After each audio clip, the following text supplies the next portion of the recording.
people are so sick. Really? Yes. So this is my spiel here. Stay out of the hospital.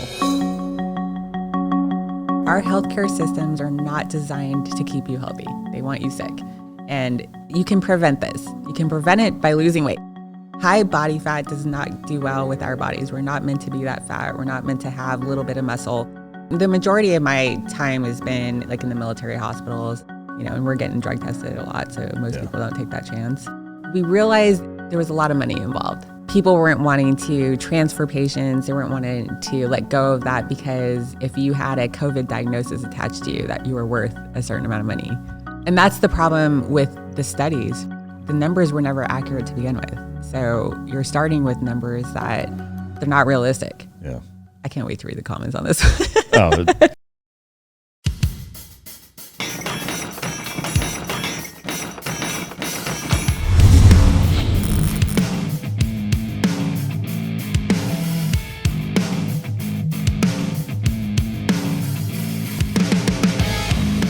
Ladies and gentlemen, as always, it's both an honor and pleasure to welcome my next guest back to the podcast. She was on episode number 48. She spent 23 and a half years in the United States Navy and started out as an enlisted, as a search and rescue corpsman, got into the nurse corps, became an officer, and retired as a lieutenant commander.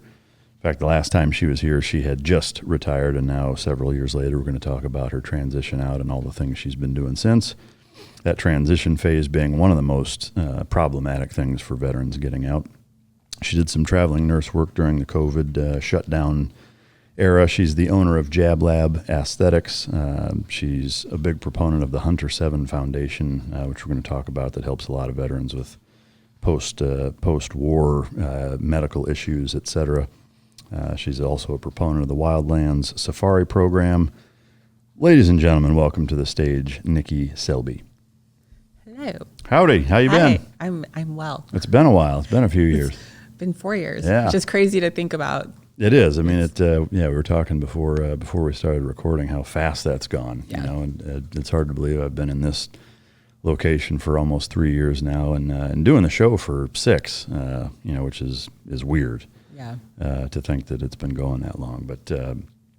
One thing I've started asking people is kind of this lightning round of generally the same questions, but I think it. The last time. Yeah, last time I'm sure it was like, when was the last time you shit yourself in public or something? No, stupid? it was my dad's advice to me, and the first. Yeah, we're not going to go there. Not going to go there. If you want to see that, you can check out episode 47. Yeah. What's the last full book that you've read? Oh man, reading these days is just not. Audiobook? Not happening. Uh-huh.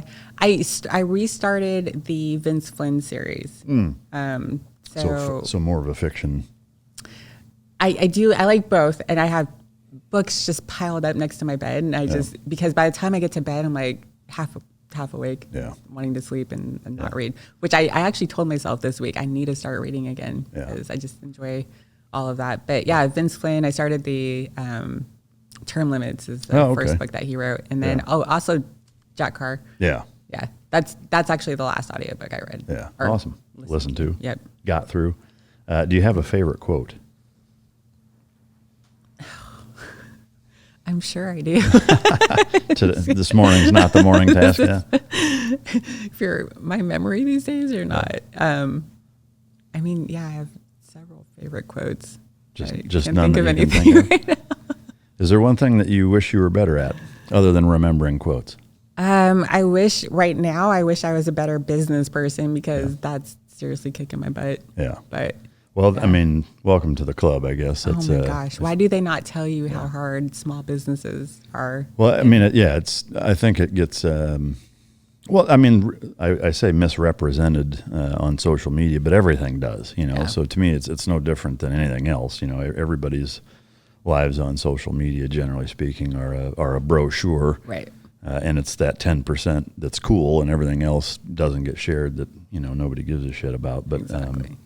Owning a business is one of the most stressful things, especially starting a small business, not having a business background or a big inheritance to help you get started. Yeah. It's tough. Well, that's they tell you all the time, like, oh, start small businesses or whatever, and it's like, they don't tell you where to get the money to do it, and then how hard it is, and it feels like everybody's working against you the whole time. So it's tough. I mean, I get asked a lot, what would you recommend? I mean, to me, the general gist is have a job that pays your bills, and in all of your spare time, people call it a side hustle, whatever, just whatever you're passionate about, whatever business you want to start, use any extra money and extra time you have to build that until it's, equivalent to what your job is, and then transfer it over. I mean, that's the safest way to do it.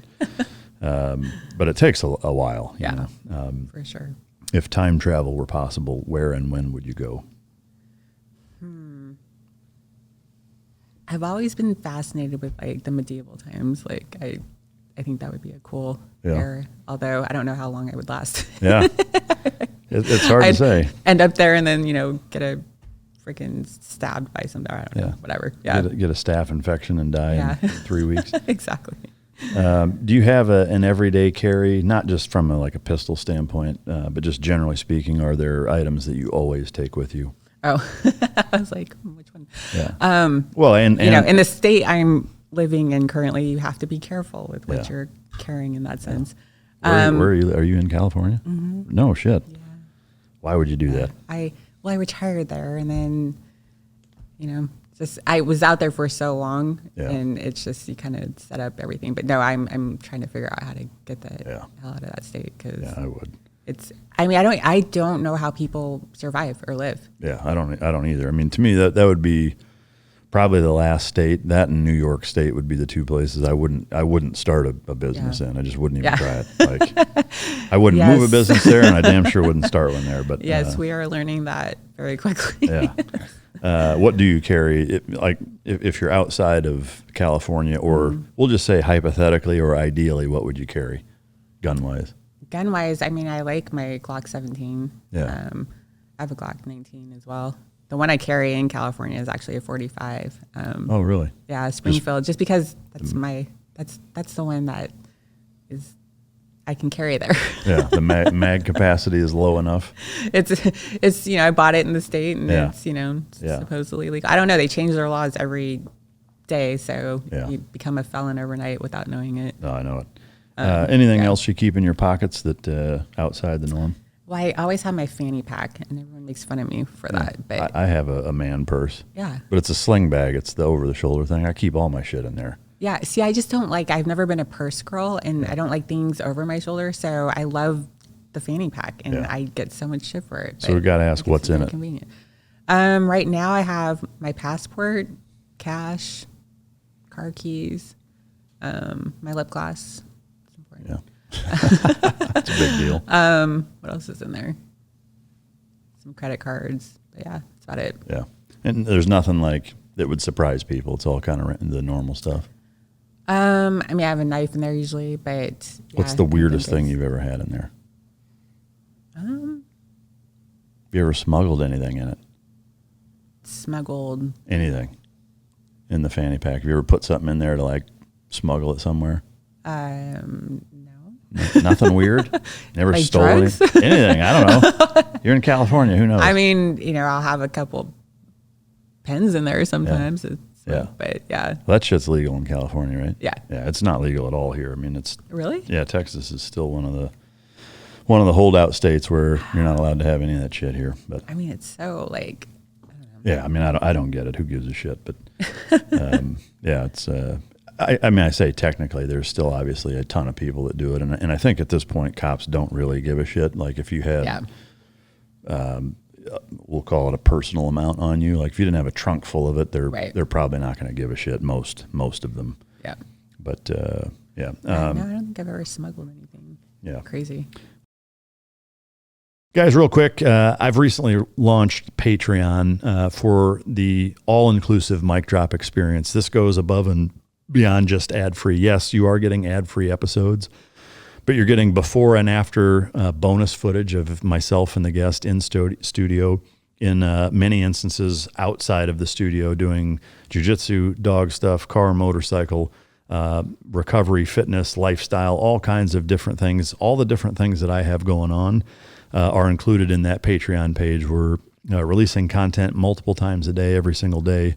And I want to offer that to you guys. Just go to my Patreon page. The link is in every description or any platform that I'm on, and come enjoy that experience with me. That content is for you guys. It's what you want to see.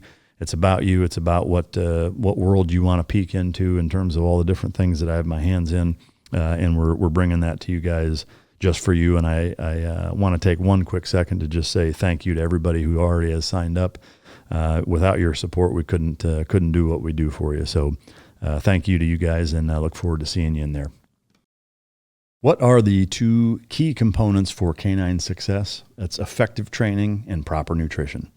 Fueled by Team Dog brings those two components to your family and best friend. The perfect nutritional balance that results in a higher mental acuity, energy, overall vitality, and even an improved appearance. Every product you will find in my company's store was born from the battlefield and not from the boardroom. Let my life's work help you become your dog's hero. Do you have a normal morning routine? What time do you wake up when you're in town, normal day to day? What time do you get up, and what's the first 3 hours look like? God, there has been no normal days for me. I think the last 4 weeks I've had one day off because I work at 2 different hospitals, and then trying to run this business is like, it's an everyday thing. But I guess I wake up, and if it's a workout day, I'll go and work out with my trainer, and then go home, shower, get to my business, and start that day. If it's the hospital, just wake up and drag my ass to the hospital and work my long ass 12 hours and get my ass handed to me the whole time. No, every day is different. I love to sleep in. I would love to be able to just not worry about waking up and wake up whenever I want to. Yeah. But lately it's just been, I'm getting, anywhere from 4 to 6 hours if I'm lucky. Oh, wow. Have you had periods in your life where you could sleep really as long as you want, or have you always had? I think when I was a teenager. Not as an adult, really? No, I've been a mother since early adulthood, and when you have babies, they don't like to sleep. So, and then going into nursing, where our shifts are so all over the place, and being a nurse in the military, where nights, days, weekends, all over. So I've been dealing with a lot of insomnia. It's getting better, I would say, the last year, but I went like a 4-day stretch a couple of times. And one of the times because I was doing some traveling for work, and I ended up in North Carolina, and it was a Hunter 7 event, actually. And then I met one of the docs there, and he was like, I was delirious. It'd been 4 days. I think I just got back from Africa, and I don't sleep on planes, which sucks. So when you do those long trips, they're 12, 14-hour trips, and I'm just awake the whole time. And then you hit the ground running. So I ended up getting some ketamine. Oh, really? to finally fall asleep. And I was a little worried about taking it, but it was like just a little nasal. Did it work? Spray. Yeah. Really? I was out for 11 hours. I didn't move from the position I fell asleep in. Holy it was shit. Amazing. Yeah. So I've not taken it. Is it similar to opioids, or is it different? It's different. It dissociates. Different doses do different things, but lower doses, we use it for pain control. Higher doses, it's more of a dissociative. And so, this was a low dose. I'm assuming I just sprayed a little bit, and it felt like almost if you smoked a little bit. And then I just remember I was a little worried because I know at certain doses you go a little crazy. Yeah. And so I was in a hotel room by myself, and I'm like, what if I streak the lobby naked or something? Or jump out the fucking window or something. Exactly. So I was really kind of what the hell? Yeah. But I just kind of started feeling really calm and relaxed, and got myself in bed. And next thing I know, it was 11 hours later, and didn't wake up once that I know of anyway. Jeez. And was in the same position I fell asleep, but that's never happened. So that was amazing. Wow. But, does it not do the kind of the euphoria that you get from an opioid kind of thing? It's more of a calming. Yeah, I didn't feel any type of euphoric effect really. Just kind of got real super relaxed. If you've ever smoked a little weed, it's kind of like that, where you just sort of get a little heavy and tired, and it was nothing crazy. It was very subtle, but I could feel. I was like, oh, okay, I'm getting kind of relaxed and out of it, and got in bed, and I don't even remember falling asleep or. Do you guys use, I mean, I'm assuming you use that at a hospital a fair bit, right? We use ketamine for usually pain control, or if we're, about to intubate, we'll give a good dose of ketamine we call it an induction dose, to sedate them so we can intubate them. But been using it a lot lately for like the pain control and stuff like that. And I know the military's been leaning towards that. So, well, I mean, it seems like it's a much better and or safer option than an opioid if it's not making you want to take it all the time. Yeah. You say there's no addictive quality to it. A lot of I think they're using it a lot for PTSD as well in like a lot of those clinics. Not really sure what it's doing to help with that. Like, I don't know this. I don't want to speak about it because I don't know the science behind it, but they're using it in, I guess, the lower doses to help. I think it helps process. So it's like a psychedelic, right? So it's helping. They call it the big brother of all the microdosing that people are doing. Oh, okay. I know, from a veterinary standpoint, I've seen it used a lot in dogs, but they'll usually use it to put them all the way under. Yeah. And that's why, again, we have those doses if we want to put them under to intubate and that type of thing. And what's nice about that versus like traditional anesthesia, at least for the animals, is if it's something quick, short, like they can do it for 10 or 15 minutes. Right. And then they're back, and so it's way easier on them. Yeah. And they're not, out for 6 hours and then groggy for 2 days or whatever. If it's just a quick little procedure, they can do it quick, which is pretty handy. But we use it a lot for kids too. Like if they have to reduce something, or if they have a broken arm or something, they have to put it back in place or whatever they're doing, reducing the fracture. They'll do a little bit of ketamine to dissociate them so they can do it. That seems like a better option. Thinking of it from your combat experience, morphine is generally kind of the standard, or fentanyl.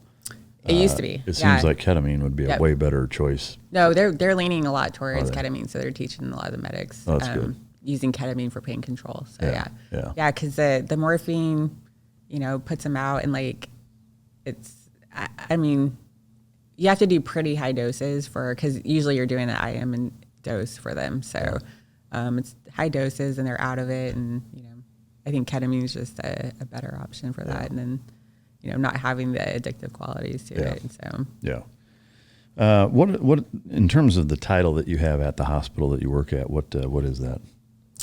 Like where I work in the departments. So I work at one hospital. I'm in the recovery, so PACU, post anesthesia, and I just started that one, and it's been about 4 years since I've been in an ER. Yeah. Whew. Yeah.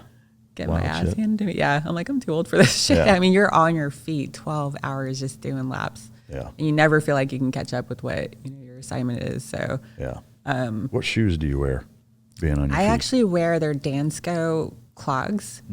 Then they're pretty comfortable, and I like those. A lot of the nurses now are wearing like the tennis shoes, different like tennis shoes or sneakers. Hoku. I just found a new athletic shoe, Flux, Flux, and those are freaking comfortable. Yeah. I was gonna wear them today, but they're like kind of like the barefoot shoes, but they're kind of like the Hokas. It's like I don't know how to explain it, but they're so comfortable. So I might start wearing those. Yeah, I can see that being a big deal if you're on your feet 12 hours Oh, straight. yeah. And at my age, I mean, my lower back, my legs, my knees are just, I just did a shift last Sunday, and I felt like I ran a marathon. Oh, I bet. Like I needed a couple of days to recover after that. Like, do you keep track of your steps? Do you have a Fitbit or I do. I have a Whoop. Yeah. It doesn't do steps, but it shows me like my output and calories. Yeah. I'd be curious to know on a 12-hour shift, like just with a Fitbit, how many steps you do in that. I did that before when I was working at the military hospital, and it was just tens of thousands.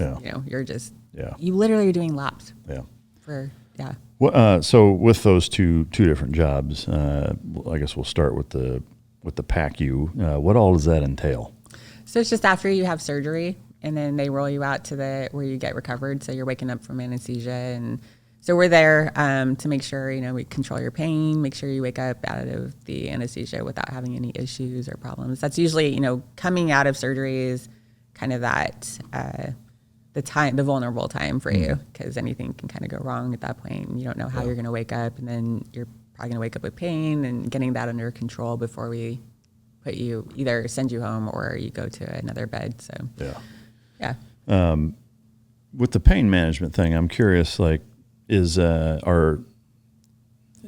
an issue or a problem with hospital staff stealing pain meds? I mean, I know they're like, that's, yeah. Or how hard would it be to do it?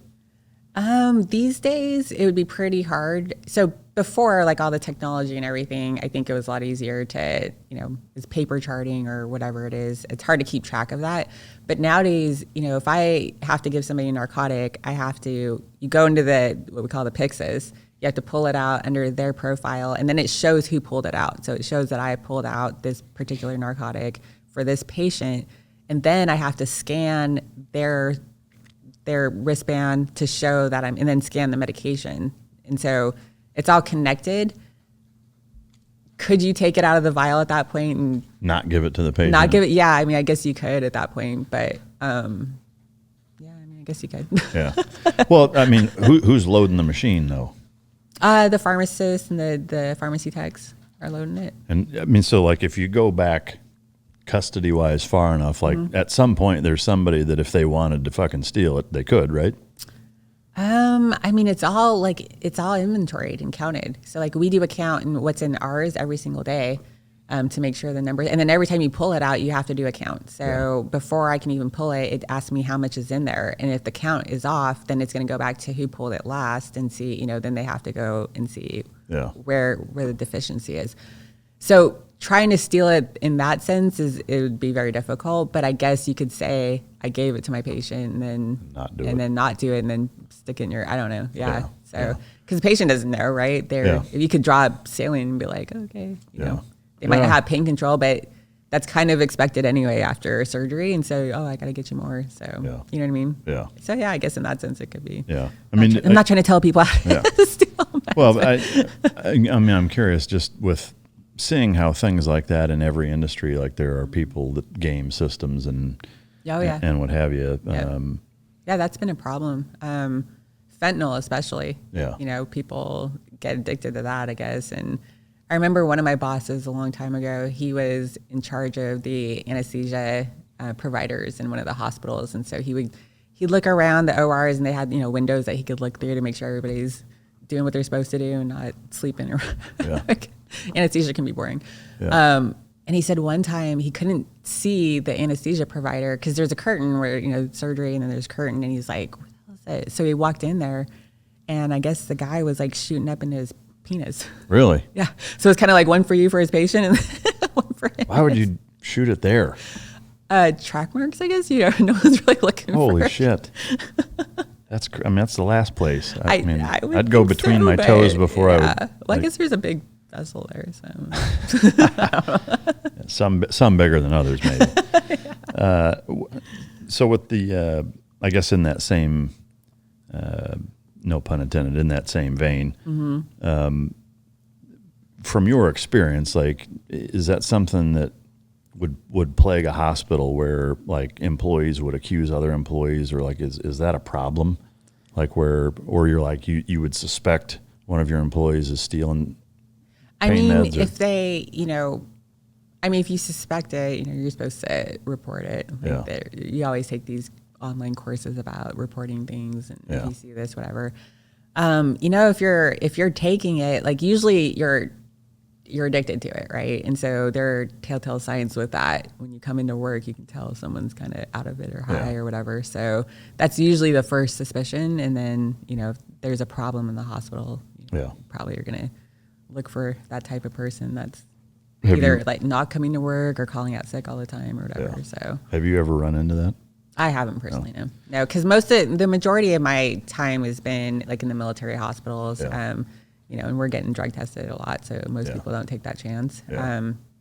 These last couple of years have been my first experience in the civilian hospitals, and in the PACU where I work, we just, it's a bunch of, most of the nurses that go to PACU were prior ICU or ER, and they're, kind of on their way out to retirement, and it's just a nice kind of slower paced environment, and so no one's really. You got women my age or older that are just wanting to Twilight tour, do their work and go home to their families and not have to worry about that. So Is there a craziest thing that's happened as people are waking up? Like, do some people wake up and start screaming or do weird shit or try to grab you or anything? No one's ever tried to grab me or anything, but they think they're like in love with you or like.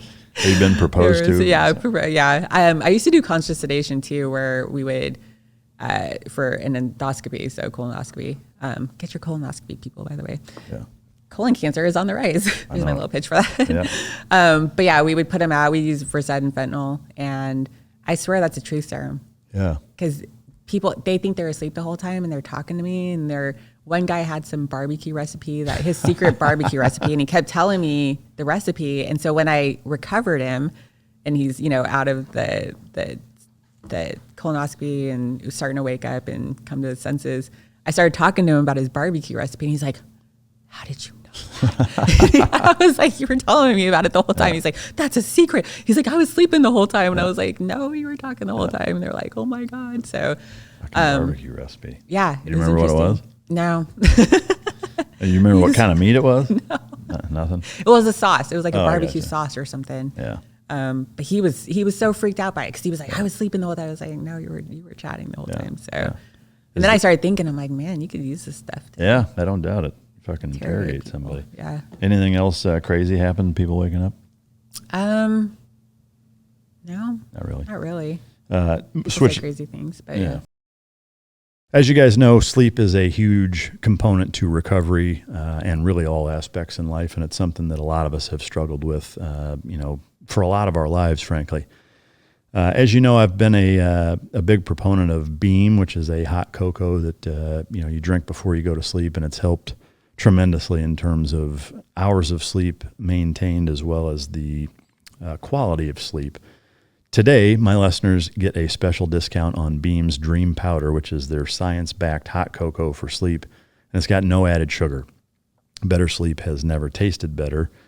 As you know, other sleep aids can cause next-day grogginess and just make you feel crappy, but Dream contains a powerful all-natural blend of reishi, magnesium, L-theanine, and apigenin, also melatonin to help you fall asleep, stay asleep, and wake up feeling refreshed.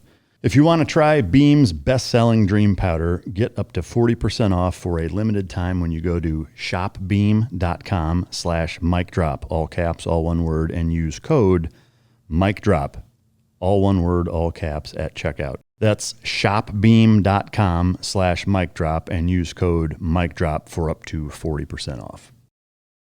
Switching over to the ER, you said you just started there? Yeah. Like how long ago? January. Okay. Yep. You seen anything crazy so far? Just people are so sick. Really? Yes. So this is my spiel here. Stay out of the hospital. Our healthcare systems are not designed to keep you healthy. They want you sick. And these people are, you can prevent this. You can prevent it by losing weight. Yeah. If you lose the damn weight, high body fat does not do well with our bodies. We're not meant to be that fat. We're not meant to have a little bit of muscle. It should be the opposite. You want more muscle, less body fat. You'll be healthy if you do that. I look around at most of my patients and I'm like, all of this would be preventable if you just lost the weight. Yeah. And they're all, they carry around their baggies of pills and they think that's going to save them. And I'm like, all these interactions with those chemicals is not doing you, it's making you sicker. Yeah. So, but they just take them like it's going to save them, and they're just sick, and it's sad. What's the most common ailment that you see people coming in with? Where I'm at right now, a lot of cancers, because they're a specialty for that. So we get a lot of, there's so much cancers. It's definitely on the rise these days. Is there a particular type? No, it's just everything. Everything. And it's things, like when I was little, if you knew somebody with cancer, it was like, oh my God, they have cancer. It was like this big deal. Now it's like, if you don't know anybody with cancer, it's like, wow, that's cool. But no, it's everything. And it's stuff that like the colon cancer, for instance, that used to be something that you would get later in life. And nowadays, like working with 107, these people are getting stage 4 colon cancer in their 30s. Sometimes younger than that. And so the screening age is, used to be 50, then they lowered it to 45, and now I think it's down to 40. But we really are trying to get it into the 30s because to me, colon cancer is one of those preventable cancers. So or preventable deaths. So if you catch it early, it's one of the most curable cancers. But if you catch it late, it's like that's a death sentence. Yeah. And like probably in a few months, death sentence. So, Wow.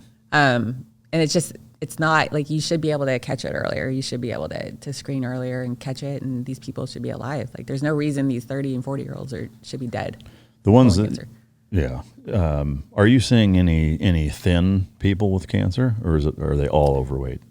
Majority is overweight. The majority of these people who have comorbidities, whether it's cancer and, heart disease, kidney disease, diabetes is just out of control. Diabetes type 2, that's a nutritional disease. Most of these are nutritional diseases. Yeah. If you change your nutrition, if you ate whole foods, if you quit eating the processed shit and all the chemicals and everything else that they, we're already kind of in this country, we're working against, what they're putting in our food that we don't know. But sticking with the wholer foods are going to be better than the processed stuff and whatever. And if you can get meat from a better source in the grocery store, that's going to be better. But yeah, I mean, they're obese. If you lose that weight, your body's going to, I have a story. I had a fat cat.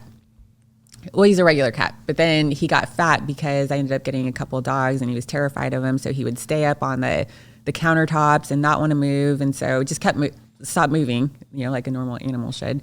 And I just saw him get fatter and fatter and fatter. And then he was starting to have kidney disease. And he was just, I could see him walking where it just hurt him all the time. So his joints were starting to hurt. And after a while, I was like, okay, screw this. Like you're literally dying in front of me. And so I threw him outside and like, you're gonna be an outdoor cat now. Within 3 weeks, he was back to normal. Really? Because he was active, he was running around, he lost all the weight, kidneys went back to normal. I mean, and that really showed me, it's like, the only reason why he was progressing the way he was because he was gaining all the weight and he was just getting fatter and fatter. The minute he started being active and, moving around and losing the weight, everything went back to normal. Wow. So all of it's reversible if you got to invest in your health and you got to lose the weight and eat well. And it really is that simple. The concept's simple. It's hard if you've been eating a certain way your whole life and trying to change that. And that's something that, because part of my business is I work with, we have a weight loss program. And so, kind of working with people who've never thought about nutrition or working out or anything, it's been an eye opener. Yeah. Because my whole adult life has been military. So in some sense, people have like fitness is in the background or some sort of nutrition is in the background. And I just assumed that everybody kind of, knew about all that. But working with people who've never even thought about it is like, wow. So it's been a huge eye opener going from military to civilian hospital. Yeah. Yeah. Man. Just different population. I'm used to, even our sick people are pretty healthy. By comparison. Yeah. Yeah. Oh yeah. Yeah. So it's been interesting. Well, yeah, so I guess kind of dovetailing, onto that. So when you were here last, you had just gotten out in that 4-year and change period. Yeah. What all have you done crossing over into the civilian side? So that transition phase, that, I never considered myself having any like mental issues or whatever during that whole, time I was in. And I did some, I was picking up body parts of young men and, taking Cutting care of dicks people. off? Yeah. That was a highlight from the last show. Oh my gosh. Yeah. My one time that I like lost it. But I never, I just considered it my job. That was my job. For me, I think being medical, it's a little bit, I wouldn't say easier, but it's easier mentally because it's not I don't know them. You know what I mean? Versus like you with your buddy, you're out there and they die. Like you have a connection to that person. So it's a lot harder to take, I think. So for me, it was always kind of my job. If you go to any ER in the country, you're going to, see death and dying and just craziness and horrific acts that humans do to each other. Yeah. As a nurse, you kind of expect that to a certain extent. So never really had any issues. And then when I got out, that was like, I had that, probably the first year was like, what is happening right now? And I remember thinking, why don't people talk about this phase? Yeah. Because this, to me, that's the phase that I think is a more, vulnerable phase for us, especially if you've been in for a long time. That's all you knew. Mm-hmm. So the first couple of years, I just piled so much shit onto my plate and tried to do everything because I think you have this feeling of I need to stay relevant. You know, I need to say, like, I have to have purpose or whatever, because, you know, when you're in the military, you have a purpose and you're doing something, whatever your job is. Getting out is like, who am I? What am I doing? What do I wear? Yeah. I didn't even know. What I time remember do I get waking up? up that one morning, like, I don't even know what kind of clothes to wear at this point. Yeah, I worked for, I think I was working for JTS at the time, which is Joint Trauma Services. Then I started working for, then I did the COVID thing. So the COVID thing happened. That was right after our podcast, and ended up going to New York and helping out with that. What was that like? I have a picture. So if you've ever been to New York City, you know that city, it never sleeps, right? It's just constant. You could be 3 a.m. and there's cars and people and whatever. I have a picture of myself in front of Times Square with not a soul around me, no cars, nothing, which is like, did you ever watch the movie I Am Legend? Yeah. It felt like that. Like, I remember flying into New York City and looking down below as the plane was coming in, and it was like, what are we getting ourselves into? Yeah. Like, I wasn't really scared about COVID until that moment, because it was like, this is like, are the zombies coming out? Like, what's going to happen here? It was eerie to walk through New York and not have, there's nobody, like not a soul around.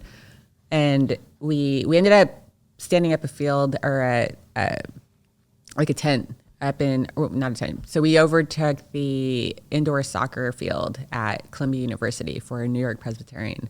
And we made a field hospital out of that and had 300 bed capability there. There were several of those around town. What was interesting is we could not get people to come over to our field hospital. Really? Yeah. Like they wanted to be in the normal one. There just weren't patients. There weren't enough patients. Really? Yeah. So, you know, all that the talk about, like, you know, there were certain hospitals that were getting overrun, but not all of them. And so we were kind of like, okay, we're here. We took time out of our lives to come here and help because we thought, like, you know, it was going to be this disaster, which again, it was, you know, to a certain extent, it was, you know, the hospitals were crazier than normal. But yeah, we maybe were filled to like 50 at any given moment was the most that we would have. Wow. Didn't even open the whole back part of the tent. And a lot of the other places were the same way. And we realized there was a lot of money involved. And with the money, people weren't wanting to transfer patients. They weren't wanting to let go of that, because if you had a COVID diagnosis attached to you, that you were worth a certain amount of money. And so, do you know what that amount was? And how did that work? I mean, so supposedly, allegedly, if you had a COVID diagnosis and you died, that was, I think, $4,000 is what. Like the government would reimburse? Yeah. Yeah, it was the emergency funds. So if they had a COVID patient and they didn't die, did they receive money for that? I believe so. Not 100% on that, but I'd be curious if there was a motivation for people not to survive, as dumb as that sounds, or nefarious as it is, the reality. Well, the thing was that people were, cause of death was COVID, when it was obvious that was not what caused their death. Yeah. Because with that diagnosis, they were getting that extra money. Yeah. So, you know, I would talk to paramedics and like, the person obviously went through the windshield and died of trauma, but because they tested everybody and they had COVID, that was their cause of death. So, you know, it was things like, so a lot of things that were not, you know, being told, I think, to the public, were happening. And it was just like, what is happening? You know, the Army sent a whole group of people up there, and they opened up their own field hospital and couldn't get people over there. So they started sending some of the people to one of the hospitals that was getting hit hard, one of the community hospitals. And, you know, I knew nurses there, and they were like, yeah, we're getting killed here in the ER. There's people dying on the floor and whatever. I also know there was another field hospital that was open right down the street from that hospital, and field hospital, and they could not get people over there, especially at first. And it was like, and we were all like, what is happening? Like, why? We know that this hospital is getting overrun. We know that there's a lot of issues, but you got a field hospital that's like a mile down the road, and you're not transferring any of these people over. Do you suspect or know if it was a matter of as soon as they sent them from that hospital down to yours, that they wouldn't get any subsidies for it? Yeah. So they didn't want people coming to you guys? Well, with ours, we were part of the New York Presbyterian system, so it wouldn't have mattered, like it, but those hospitals weren't, I guess, they weren't overloaded enough to feel like they had to offload to us. Yeah. The other hospital, that seemed to be the case. Yeah. Wow. Yeah, that's terrible. Yeah. Do you know, even to put like a ballpark on it, or maybe a more accurate statistic of, in that same realm of testing positive versus and dying versus dying from COVID, what the percentage difference was of the people that actually succumbed to COVID versus people that just died in the hospital and then had COVID? Yeah. I don't know, because the numbers are so skewed at this point. It's like impossible to know. And that's the problem with the studies, right? Is that the numbers were never accurate to begin with. So you're starting with numbers that they're not realistic. Yeah. I can't wait to read the comments on this.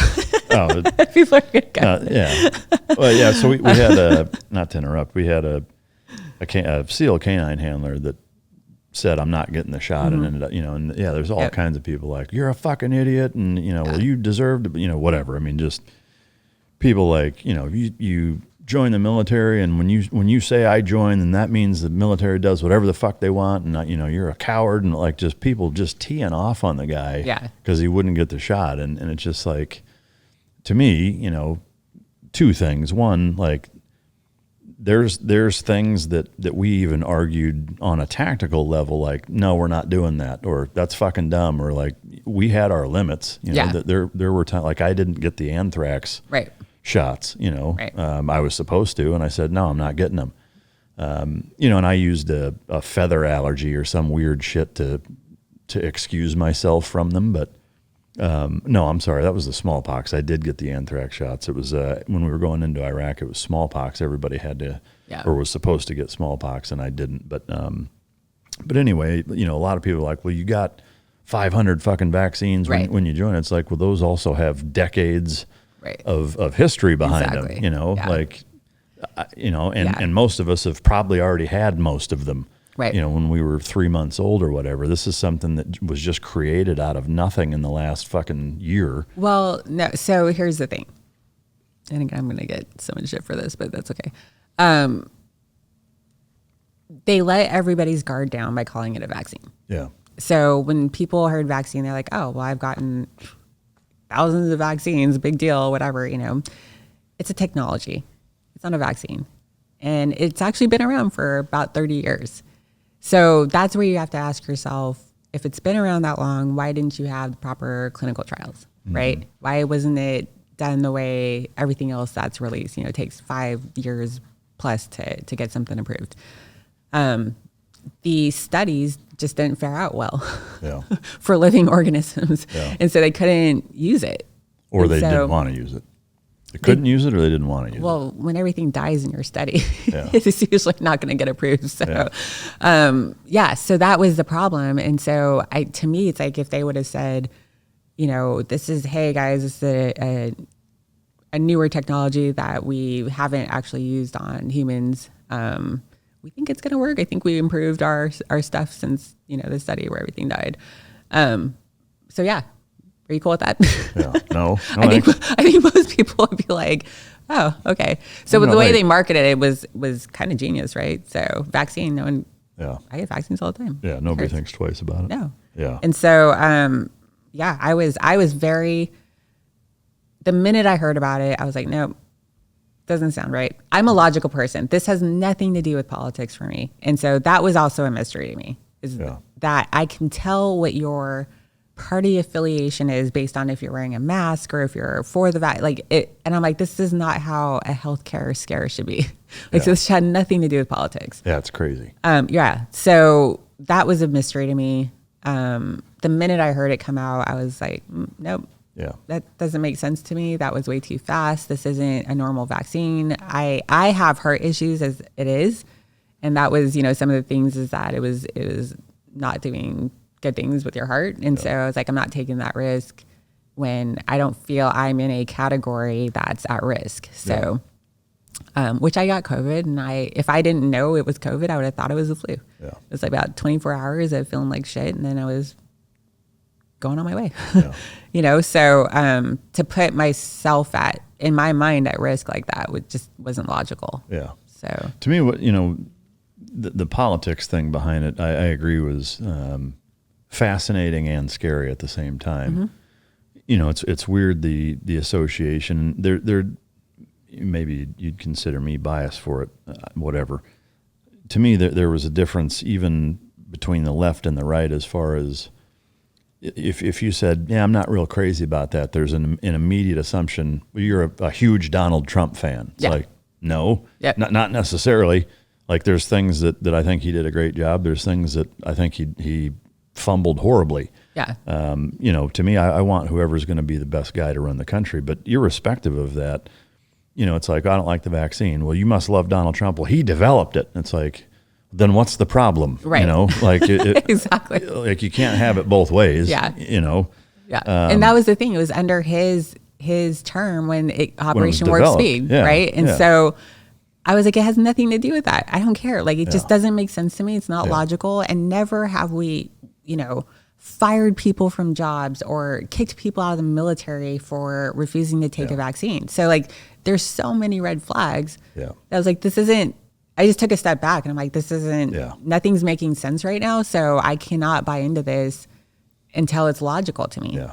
Yeah. To me, the military thing was particularly interesting in that regard, from that political standpoint too, in that, like we'll use the smallpox thing. Like, it was very easy for me to say, I'm not taking that. And okay. Right. It's like, do you have one of the exemptions? Yeah, I have that one. Okay.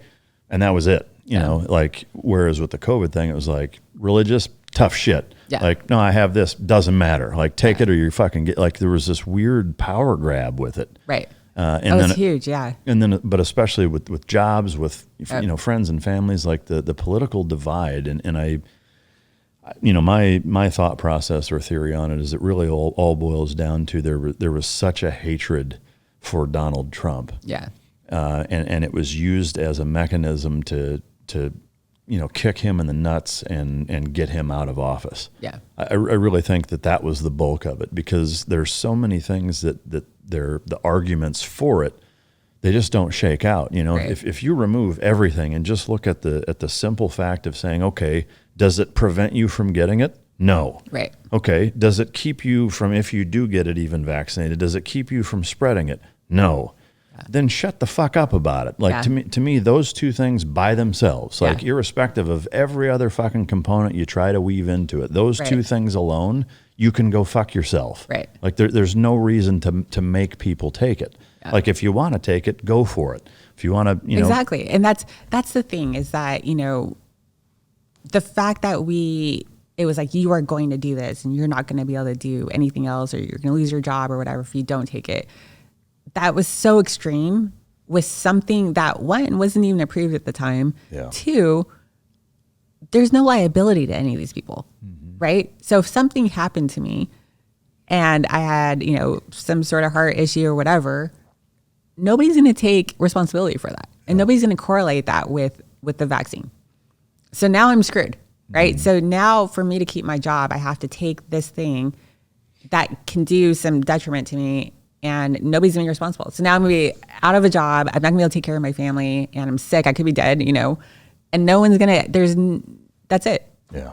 Good luck. Yeah. Hope you got some healthcare insurance, because you're screwed. Yeah. You know what I mean? Yeah. Like those things, I'm like, nobody is taking responsibility if something happens to you. Nobody will even correlate it.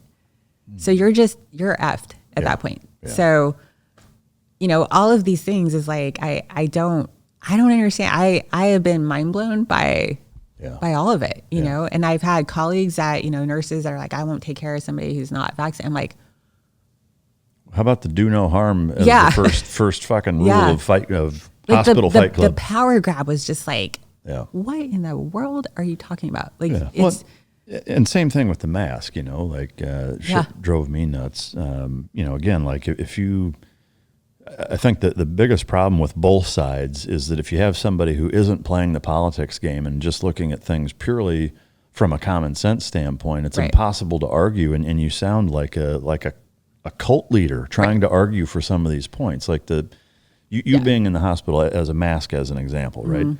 So the hey, everybody needs to wear a mask, and forcing it, you can't come in the store without it, you can't come to school, like you're fired at this job if you don't have a mask on. And it's like, think of the hospital setting. The purpose behind it was to prevent it from being spread, right? But I want you to imagine, like, how were people actually using them?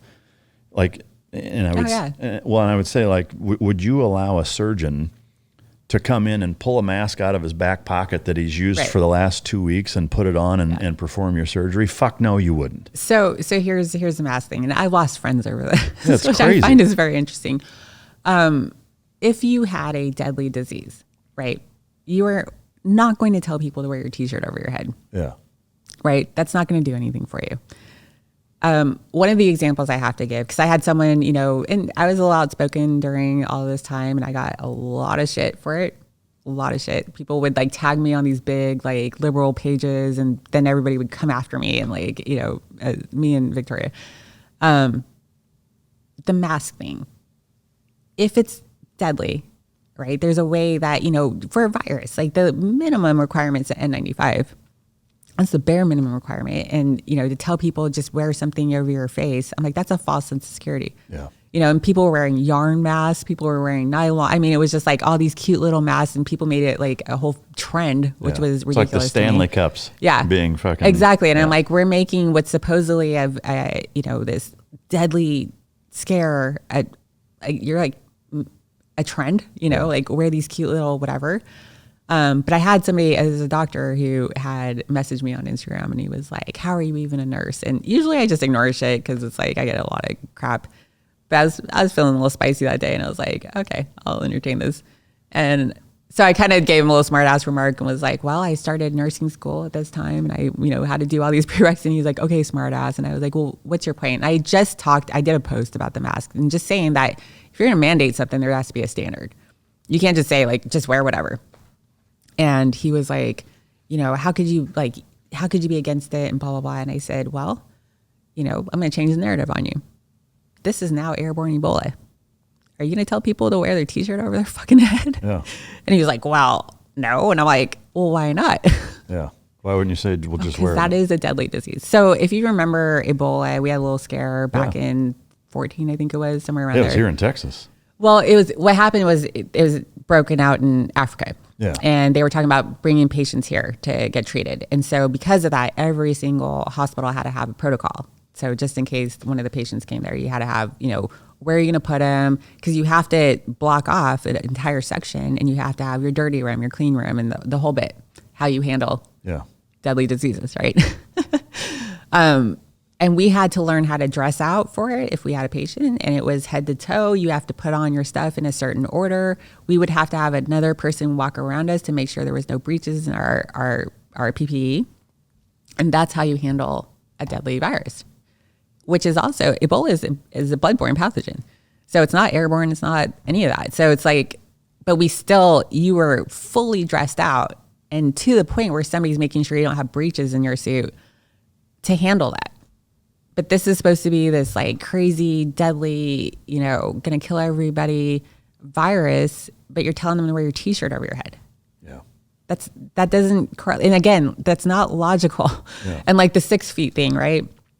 Like if you're 6 feet away from each other, then, standing in line in the airport and they've got their little dots and you have to stay 6 feet, but then we get on the airplane and we're freaking right next to each other, and I'm like, or the restaurants where you have to wear your mask standing up, but as soon as you sit down, you can take it off. Like, where is the logic in this? Yeah. Well, I mean, there's none. And that's the thing. And I mean, the bitch of it, and we'll see plenty of it in the comments, the unfollowed, I know. And whatever, but it's like, I've been losing followers daily. So I mean, it's just so stupid though. It's like, like clearly it's not it has nothing to do with common sense and, right. And actually trying to prevent something. Like, this is totally unrelated. Like it's like a gang or cult mentality of a power grab, and it's just stupid. And that's the thing is, like, if something deadly does happen, like very deadly, which I suspect is going to happen at some point. I feel like a lot of people are going to think that I can just wear this mask I was wearing, during COVID, and I'm going to be, protected to a certain extent. And it's like, oh, you're going to be the first to die because you think that's protecting you. So that was my thing, is that you're being very negligent by saying that that's going to somehow protect somebody. Yeah. That there's no standard, there's no nowadays the people who choose to wear masks, they're, wearing the N95s now. But, during the whole thing, I could walk into a grocery store, you're going to get pissed at me because I'm not wearing a mask. But if I went to the bathroom, took my underwear off and put it over my head, you'd be like, oh, good job. Yeah. Well, so similarly, or even dumber than that, a motorcycle helmet. Like I ride all the time. Mm-hmm. If I had my motorcycle helmet on, no problem. Come on in. Like I just want your face covered. Yeah. Doesn't matter what it's with. Yeah. Doesn't matter how effective it is or not. Like a motorcycle helmet. Yeah. Like that's not stopping anything. No. But it was fine. Yeah. Like I can't tell you how many fucking convenience stores or places I could walk into. Yeah. You got a helmet on? No problem. Yeah. Like, holy fuck. And that's the thing. This is people who are just going with the flow, Yeah. right? Because that's what they said. There's no logic behind it. So Yeah. if you actually ask them, why is this okay and not without one? Yeah. Because your face is covered. Yeah. Okay, well, let's think about, is this protecting you? Is this something you would wear if this was it was Ebola, right? Yeah. So I mean, just the procedure of putting it on the right way, everybody fucks up. Even doctors have going into places like for my kids, physicals or whatever for school, and the doctor's sitting there fucking constantly fucking with it. Yeah. And it's like, oh yeah, people are wearing it under their nose. Yeah, and and it's like the first time you touch it, one time you should take it off, wash your hands, and put a brand new one on. Yeah. Like, so if you take it off and put it in your pocket and then put it back, like you're doing no good. Yeah. And in fact, I would argue you're actually doing worse because it's collecting all of your fucking germs coming out of your mouth in one concentrated area, and now you're touching it. Like now it's on your hands. It wouldn't have been if you didn't have shit covering your face. Like it's doing more harm than good wearing it the way you're wearing it. Yeah. That was a bizarre time. It's I really felt like I was the only healthcare person who didn't get the memo that everybody else got. Because I'm like, why is nobody else questioning this stuff? So wild. And they just go, I don't know. Yeah. So, all right. So how long did you do the New York COVID traveling nurse thing? I was there for about a month. A little over a month, I think. And then did you just go back home and go back to, what did you do after that? So I went back home and I started working with a sales company, Combat Medical, and doing the, selling their items to the government and all that stuff. Yeah. Quickly realized I'm not a salesperson. Yeah. I kind of knew that going in, but I did like their products. I still like their products. Thought it would be pretty easy to be able to, sell it, I guess, because I believed in the product too. So, but yeah, that stuff's difficult to, you're kind of like barging in on people who don't really want to talk to you and I know like now from a business side, having my own business and reps come all the time and I'm like, what do you want? Yeah. You know what I mean? Like, don't interrupt my day. Like it's annoying. Yeah. I guess there's a purpose because there's stuff that you need, but I'm like, man, I don't want to like be barged in on and talking about your product and whatever else. So, I didn't like it. Yeah. How long did you try your hand at that for? I did that for it was less than a year. Yeah. I think I was there for about 6 or 7 months. Yeah. And then what after that? So, and during that time, I was still working at one of the hospitals per diem. After that, I worked for executive protection. Really? So I was traveling all around the world doing that.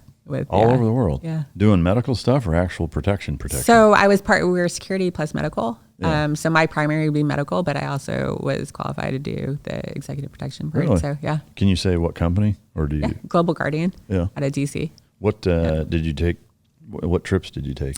So I did some stuff like when I went to Africa, I had to pick up a patient there who was having some issues, older gentleman, and flew there over the weekend, brought him back. Then we did I've been in Portugal, Spain, Croatia, Mexico. Yeah, just all over. And so with this company, can you kind of explain the gist? Is it almost like a medical response insurance policy kind of thing? Or? No, they're executive protection. So they have clients that they protect. So a lot of very wealthy people are there. They do the private stuff.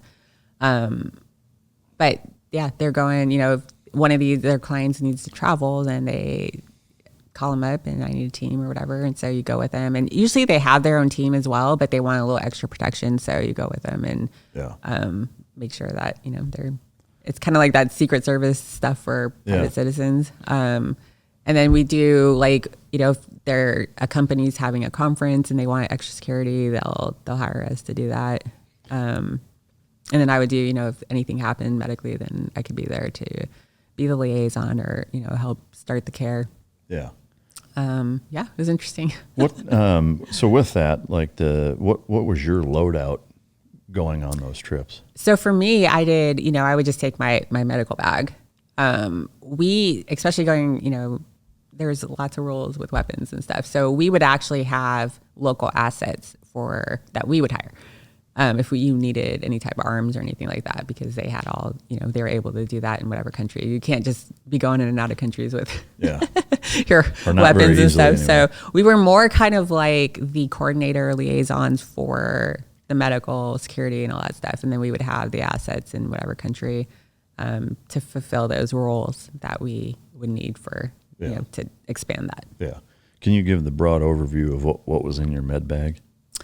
I just, I had an AED that I would take with me. It was really a lot of just first aid stuff. And then I would add some IVs and anything like that. Cause a lot of times it's not, you think it's going to be trauma and like all this like high speed stuff. And it's usually just people that are, got diarrhea and drank too much the night before and needed, some extra fluids or, stepped on a stingray or something, they're at the beach and whatever. So you're following like all these people around and they're just doing their everyday activity or we've had whole families that we're following around and, the kids want to go to the beach and play. And so what are you doing while they're there? Are you hanging out in vehicles nearby or?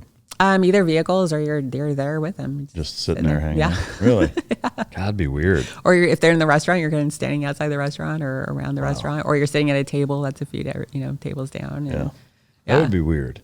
It was, it wasn't my cup of tea. It was interesting. It was fun to learn, all that, the ins and outs of everything. But, it's just, it's hard work. And it's hard work in the sense of you have to be aware 100% of the time, right? So you have to know what's going on all over you.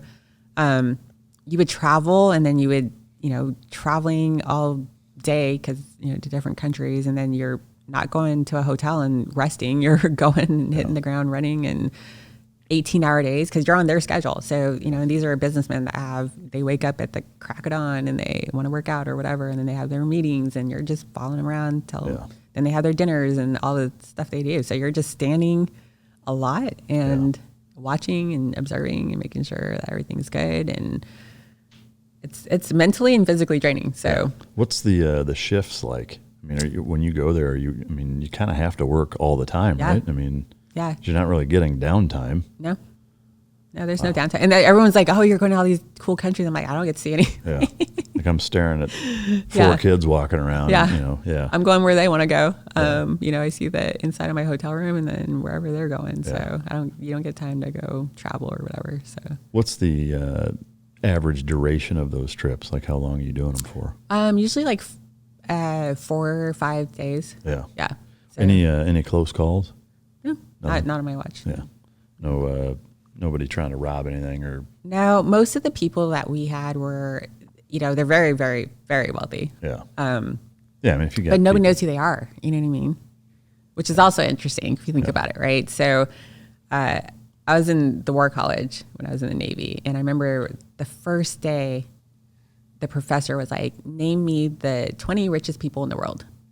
And we were all like, the obvious, right? Your Bill Gates and those people. But he's like, all right, who's the rest of them? And we're like, I don't know. Like we all had to look them up and see. And he's like, these are the people behind the curtain that are running things. Yeah. You have no idea who they are. Because they're contributing to all the campaigns and, all the the politicians because they, this is where I don't know why people don't understand this. The people you see are not the ones running things. Yeah. It's the people paying them. Exactly. Yeah. And to me, that's common sense, right? So if it takes millions of dollars to campaign for a presidency, which is, to me, is like, that's absurd. Yeah. This is a public office. Anybody should be able to run. There are, when everyone says these are our only candidates, no, there are a lot of good candidates. Yeah. They don't have millions of dollars, which you shouldn't have to have Yeah. to campaign, right? So you have to buy your position. And not everyone's sitting around with millions of dollars to do that. So they have to get money from people. And I don't know, if I'm running for president and I am asking you for money, are you just going to give it to me because you think I'm a great candidate and you don't need anything? I sure would.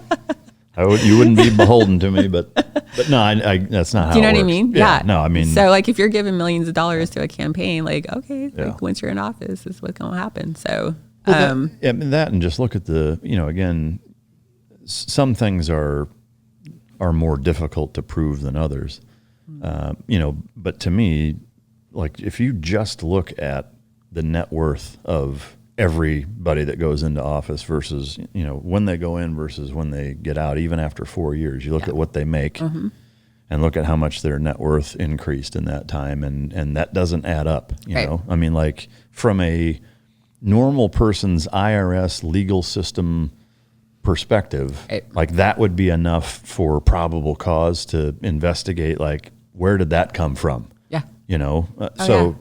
Like if I just all of a sudden my net worth is $14 million more than it is right now, and I don't have investments, I don't have, like I didn't get an inheritance, like, well, how did you make all of this fucking money? Right. Like they would be asking me that. Right. Like I couldn't just all of a sudden have that much more money with no taxes paid or no chain of events that led to that and get away with it. But those motherfuckers can. oh yeah.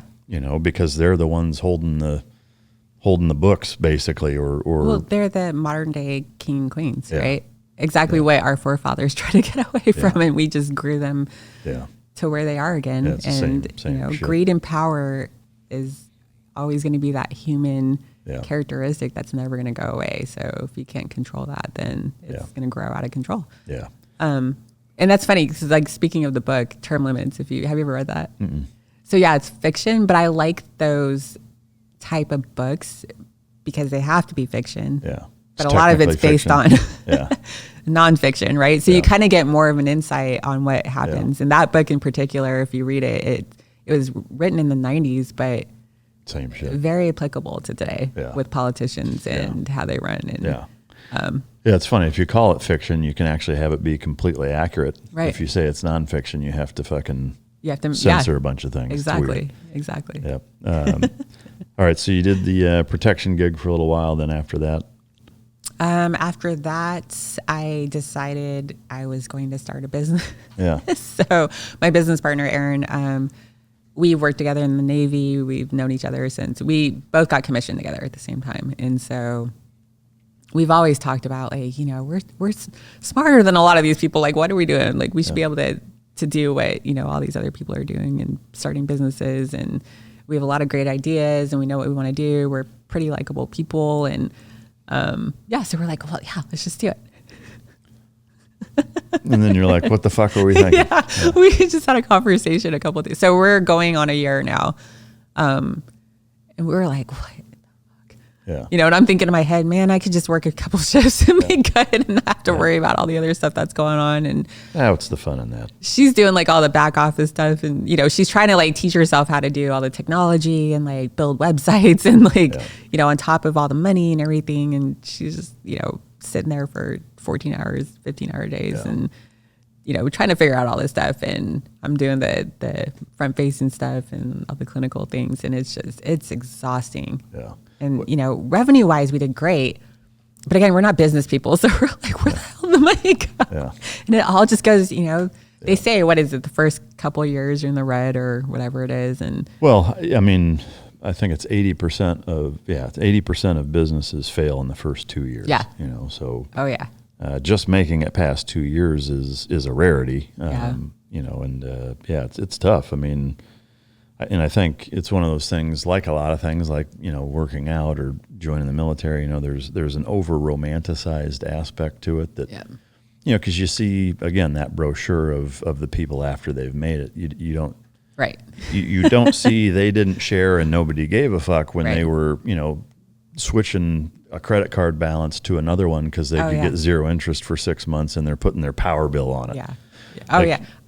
Because I made pretty good money at that executive protection job. So going from that to nothing, essentially, I was living off of credit cards last year. And it's like, now I've got this debt and credit cards that we have to figure out. And, still, I work every day. And I'm like, I am working way too much to be this broke. So, and I'm supposed to be retired. So it's, what the hell's happening? Yeah, but it's tough. Yeah. Where did the idea for the business come from? So I started doing the aesthetics part. So what my business is aesthetics, which is your Botox and your that type of thing. And then we do the weight loss thing because I passionately believe in trying to get people healthy and get them out of the hospitals and, take control of your life and your health because the government's not doing it for you. Yeah. They're wanting you sicker. And so I've always been, trauma, critical care and that type of thing, which I love, but as you get older, it's, you get burned out with it. It's very taxing on your body. So started doing the aesthetics on my own and, I loved it. It's creative and, it's fun. People are actually happy to see you and you're not seeing people on their worst day. But, as I was working for somebody else, I realized like, I'm not really making any money and they're making a lot. You do the math on it. It's like, they're making a lot of money and I'm not really making anything. So, which is fine. In the beginning, you're learning the craft and the trade or whatever. So then I was like, well, if I want to keep doing this, I really don't want to work for someone else. I want to have my own business. And so I talked to her about it and she's like, yeah, I'm in. So that's kind of where it started. Yeah. And Is there a kind of a 1 year, 5 year, 10-year plan? Like, do you guys, is the goal to franchise it? We're on a week at a time plan. Yeah. I mean, it's, I think when we talked the other day, we're like, okay, 2 years. Let's see where we are in 2 years. Yeah. The nice thing is we only have a small loan to pay back, which is almost already paid back. So, our big thing is we don't want to be in debt to anyone.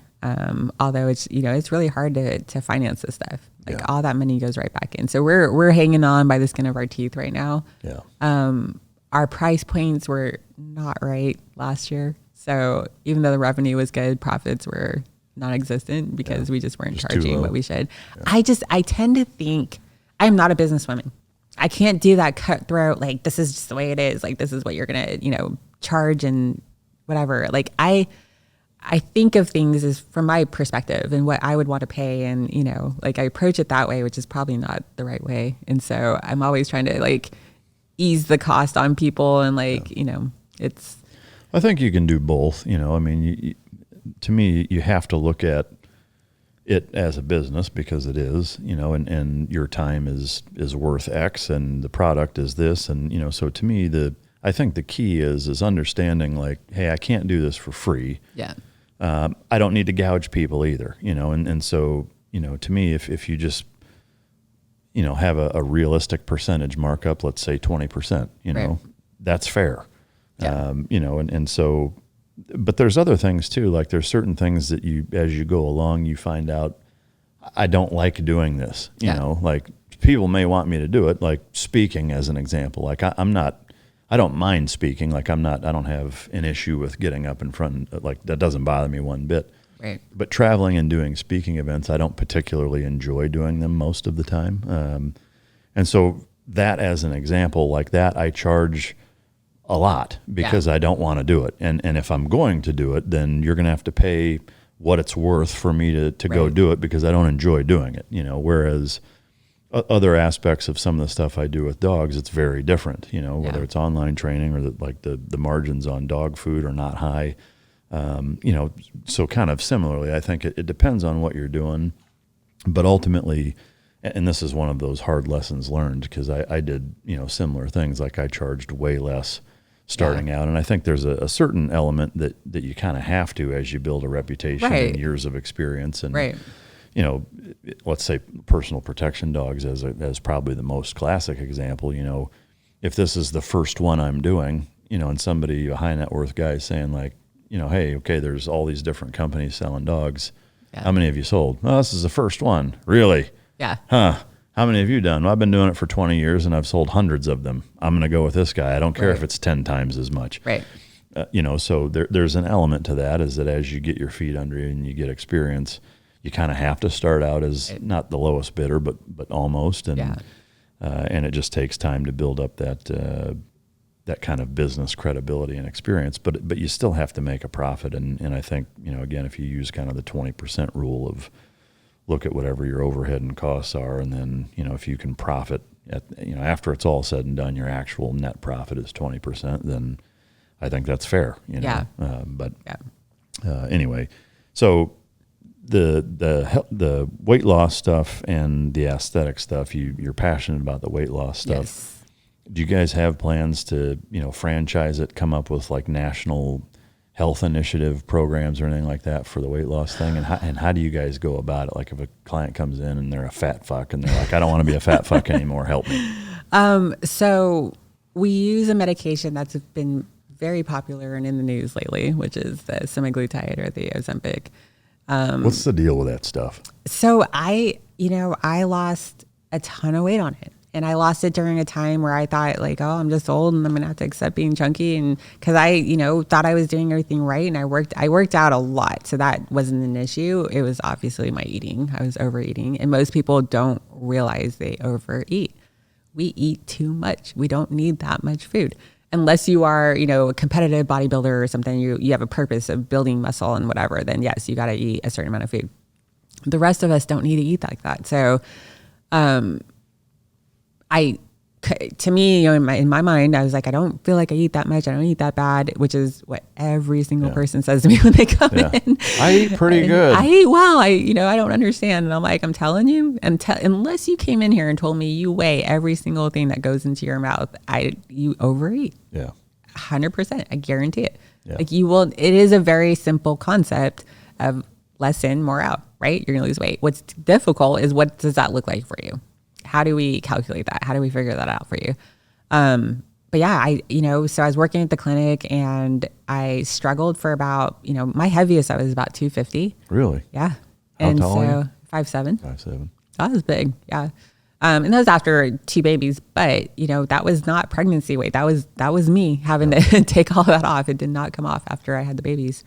And I got down to about 170 on my own over about 6 years of, just chipping away at it. And then just got stuck there for about 5 years. And it's like, I felt like no matter what I did, I could not break. I would go down about 5 pounds and then shoot back up again.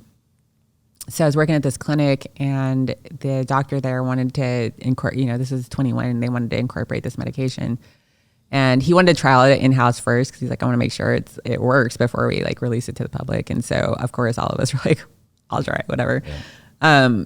And yeah, the first day. So they call it food noise, where you're thinking about food all the time. And I was one of those people. It was just, I could be talking to you thinking about what am I going to eat later? And then have a whole battle in my head about how I shouldn't eat that, but I want that. And I can't, like the whole bit. Right. And they say it turns it off, which it does. And the first day I was like, I'm not thinking about it. I don't even want food. It doesn't even sound good to me.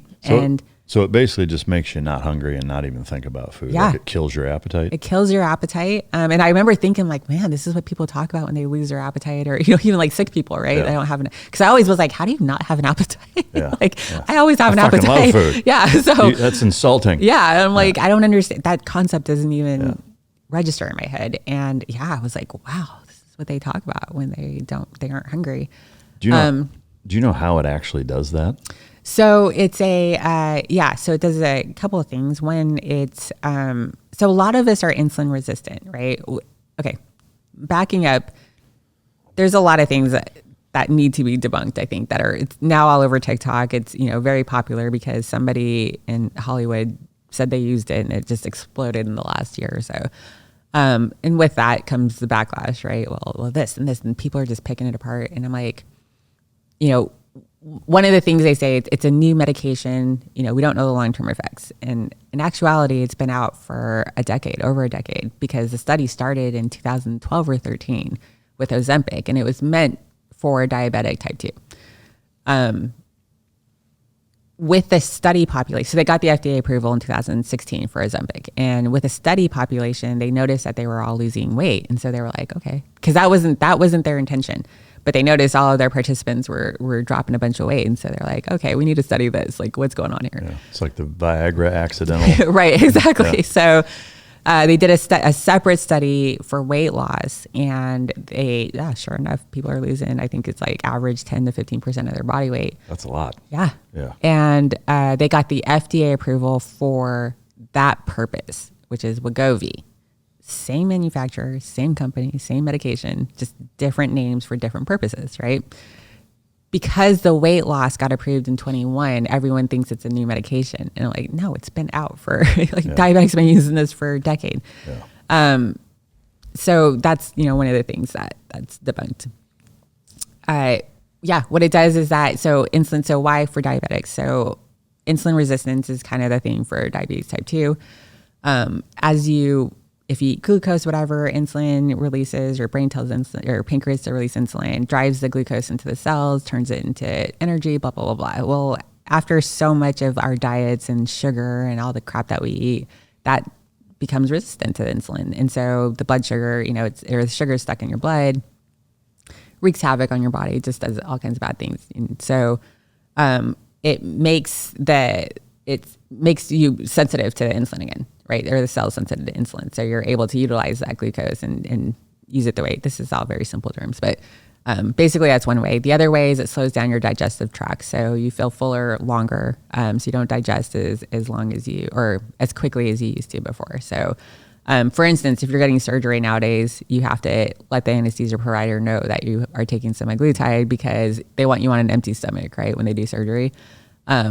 If you fast the night before, most likely your stomach is still going to be somewhat full. So you have to be off of it for a couple of weeks before you have any type of surgery. So you're sure that your stomach is cleared. So that's one of the ways is that it slows down the digestive tract and makes you fuller faster and longer. And so you don't get that feedback all the time that you're hungry. So 2 questions. One is there any brain chemistry mechanisms going on there, or is it purely physical? The GLP-1, you're getting really sciencey here. Yeah. It's an antagonist. So apparently that peptide or that GLP-1 is one of the mechanisms that tells you that you're hungry, or it gives that feedback. And it's an antagonist of that. So I don't know if it's turning that off or what's going on there, but yeah, there is some involvement. Yeah. So it just quiets all of that. And it's crazy that it.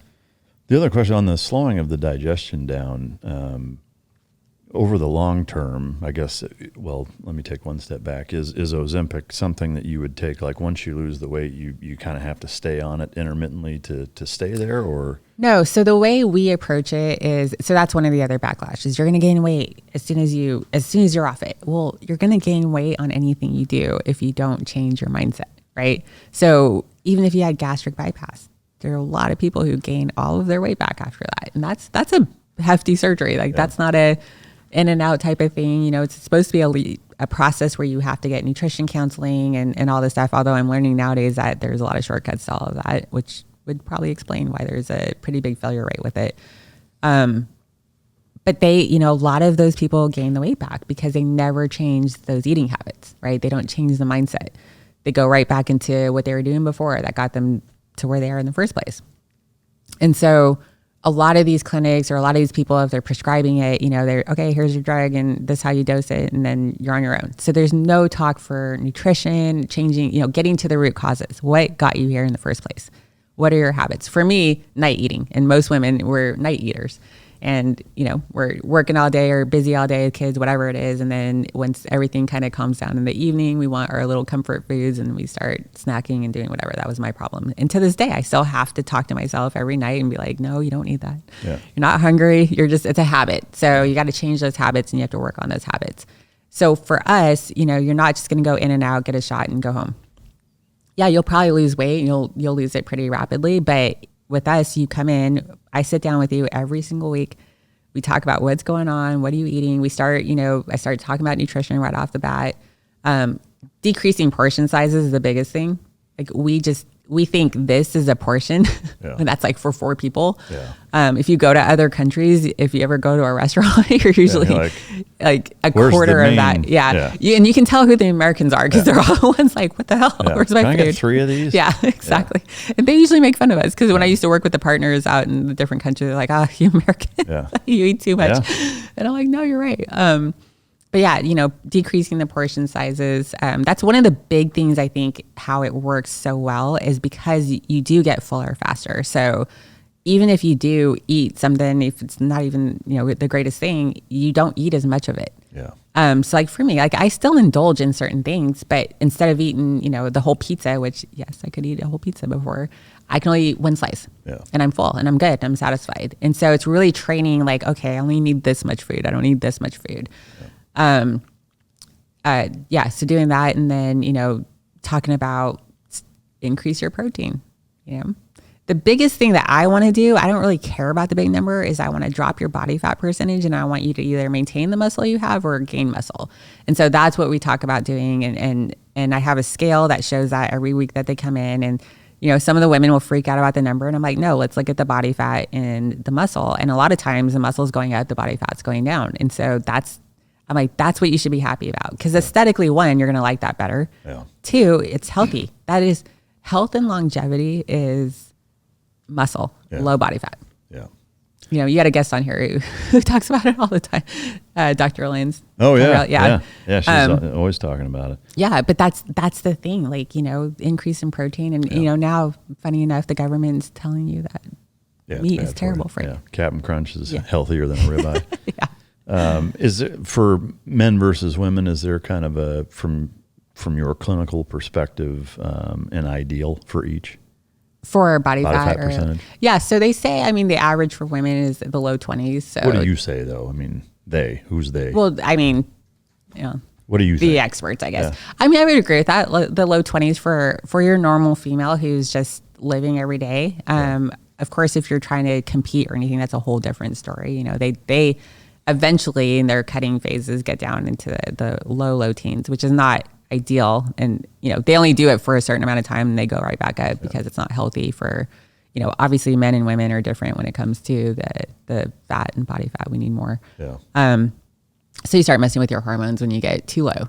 So I think the low 20s is great. Most of my clients who get to the low 20s, they're looking good. They're happy. They're, aesthetically, they like it. They're healthy. And, they're putting on muscle at the same time. So with men, men, you can hang out in the low teens, and that's not going to be detrimental to you. So the teens are kind of what I shoot for with the guys. Yeah. But yeah, do you have many guy clients? I have, quite a few. Yeah. The thing with guys though, it's frustrating because you guys can take an extra shit in a day and lose weight. You know what I mean? And so it's frustrating. Like when I get married couples that come in together, the guy and I always have to tell him, listen, he's going to do better than you at first. Right? Yeah. Like they're always, and I have this married couple, I love him to death. And he, right off the gate was losing weight and he's feeling good. And she started coming in and she's just getting frustrated because it was like, a pound here, maybe a pound there. Sometimes she'd go up, then go down. And then I was like, just be patient, consistency, patience, keep changing your habits. And every week she'd be like, but I feel good. Like, I don't, I know the scale's not really reflecting it. I'm like, no, like it doesn't, like, stop looking at the scale. Women are so focused on that number. And I'm like, stop looking at that. Like muscle weighs more than fat. So if you're building muscle, if you're actively trying to do that, you're probably not going to move a whole lot of weight on the scale.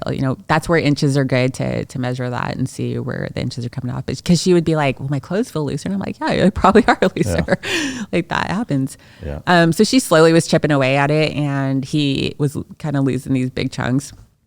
And then he kind of stalled out a little bit. He plateaued and then now she passed him. Yeah, so that's cool. Yeah. It took a little while, but yeah. The other question I had on the Ozempic with slowing the digestion down, which led to the question of how long you stay on it, and then we went there. But slowing it down, that more than for a brief period can't be good, right? You wouldn't. I wouldn't think, like from a stomach acid standpoint and from a healthy digestion standpoint, it's supposed to be as fast as it is, right? And so if you slow it down long term, like in terms of gut bacteria and things like that, wouldn't that be not great for the long haul. I mean, as long as you're not stuffing your face and got tons of food in your system, I mean, it's. You haven't noticed any issues? Yeah. I mean, one of their things is was it paresis or paralysis of the system. I haven't seen that in my clients. I don't know, again, they take little things and they blow it up to make it look like it's like the worst thing in the world. Yeah. I mean, it's, the thing with the medication for weight loss purposes, like, I don't want you on it forever. Yeah. Like, we're using it as a tool to work on the habits, work on the root causes. I don't go crazy up in doses just because other clinics will just keep taking you up in dose. Because then I wean you down. Once you hit your goals, I have several people now that are at where they want to be. They've done the work to change how they eat, how they look at food, the amount of food that they eat. And now we're weaning them down and they're doing great. Yeah. And so that's where, to answer the original question, is that you don't have to be on it forever, because if you're using it the way I think you should be using it, which is a tool, then, you can work. It helps you work on those habits because you're not constantly fighting that food noise. Yeah. And having to, okay, I know I'm not supposed to do this, but I have to eat like this or whatever, because you'll see some of the naysayers and they're like, well, just eat less and exercise. I was like, no shit, Sherlock. Yeah. I'm pretty sure everybody knows that. Yeah. The problem is the control, right? And most of the people that I'm dealing with, they're addicted to sugar. This is an addiction, So that'd be like an alcoholic saying, like, just drink less or stop drinking. Yeah. Well, no shit. Okay. Yeah. But it's a little bit harder to do than, than what you think you should be able to, or, the thought process of it. So, is there a ballpark time frame of how long people are on it, or does it just totally depend on? It's just dependent on an average the person. Yeah. When you're speaking for weight loss, it's just a few months. I don't know all the data with it because it's, recently been used for weight loss. So, but so far from mine, I would say, I haven't been open even a year yet. So, but I have clients, like the ones that I'm weaning off are maybe like 4 or 5, 6 months. Yeah. So. And you're seeing people lose 10, 15% of their body weight in that amount. Oh yeah. Wow. Like if you look at our business page on Instagram, I show client results. So I show where they started weight wise, body fat wise, muscle wise, and then where they are now. Wow. And most of them, like those ones that I've highlighted so far, which, have done really well and have been with me for a while. Yeah. They're losing 5, 6, 7% body fat. That's amazing. First of all, which is huge. That's amazing. Yeah. It's not easy to change that composition. Yeah.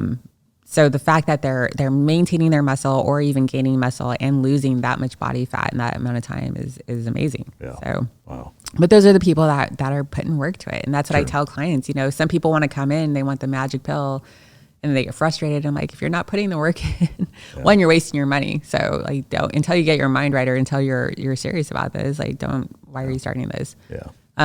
But yeah, the ones that are like, okay, tell me about nutrition, tell me what I need to know and what do I got to do? And a lot of times I gotta like, all of them are like, well, no, I have to eat twice. I have to eat every 2 hours and blah, blah, blah. And I'm like, no, you don't have to like take all of that shit and like, forget it. Yeah. Like one, you're not a competitor, right? Totally different. Competitors, it's all science. They eat it's all for feel, right? And then they eat a certain way. They eat before they work out. They eat something while they're working. They're eating that. Like there's a whole system that they have to do. Yeah. I'm like, you're a normal person.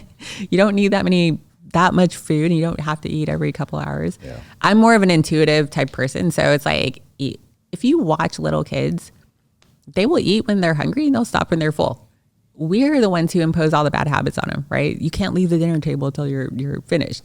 So, and then they, you got them eating this crazy amount of food and then you tell them they can't leave till they finish. Yeah. Those are where the bad habits start. Yeah. You can't have sugar unless you eat all that food that you're not hungry for. Exactly. What? Exactly. Yeah, right. Fucking backwards. Then you take it into adulthood and you see like people do not like to leave plates full. Yeah. They're in a restaurant. They want to eat every single thing on the restaurant. And mind you, because I'll get clients that like, well, I don't eat that much. They're saying because they only eat maybe once a day or whatever that they don't eat that much. And I'm like, you can easily put away 2,000-3,000 calories in one sitting. Oh yeah.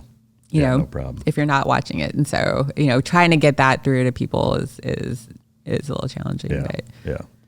Do you have any plans to incorporate especially the weight loss, because there's such a health epidemic from an obesity standpoint in this country, like tying it into the Hunter 7 Foundation with vets transitioning out, with like partnering with them or being a part of some of their treatment processes? I haven't. I mean, we haven't really talked about that. It seems like it'd be a good fit. Yeah, and it might be Chelsea. Yeah. We can do some partnering. No, we haven't. I mean, it would be a good idea. A lot of the population with the military, though, it's not obesity related, right? So what they're studying is more environmental exposures that are causing some of these crazy cancers and illnesses and whatever. So it's not necessarily an obesity factor for them with what they're dealing with, because it's not a cardiovascular thing. It's not diabetes. It's the cancers and the respiratory illnesses and stuff like that.